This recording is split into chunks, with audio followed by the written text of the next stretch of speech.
একটা গল্প মনে পড়ে গেল। একসময় একজন ফেরেশতা এসে এক লোককে বলল, আমি তোমার উপর খুশি, তুমি যা চাইবে আমি তোমাকে তাই দেব, তবে একটা শর্ত, যা তুমি চাইবে আমি তোমাকে সব দেব, তবে তোমার প্রতিবেশীকে দেব তার দ্বিগুণ।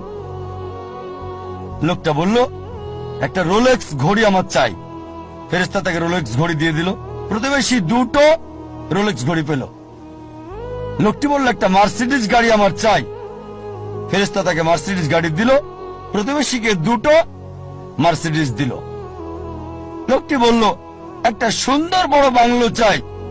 ফেরেশতা তাকে সুন্দর বড় বাংলো দিল। তার প্রতিবেশীকে দেওয়া হলো দুটো সুন্দর বড় বাংলো। লোকটি পরে বলল, দয়া করে আমার শেষ ইচ্ছাটা তুমি পূরণ করে দাও। কি সেটা? আমার একটা চোখ তুমি নষ্ট করে দাও, যাতে কিছু আমি চোখে না দেখি।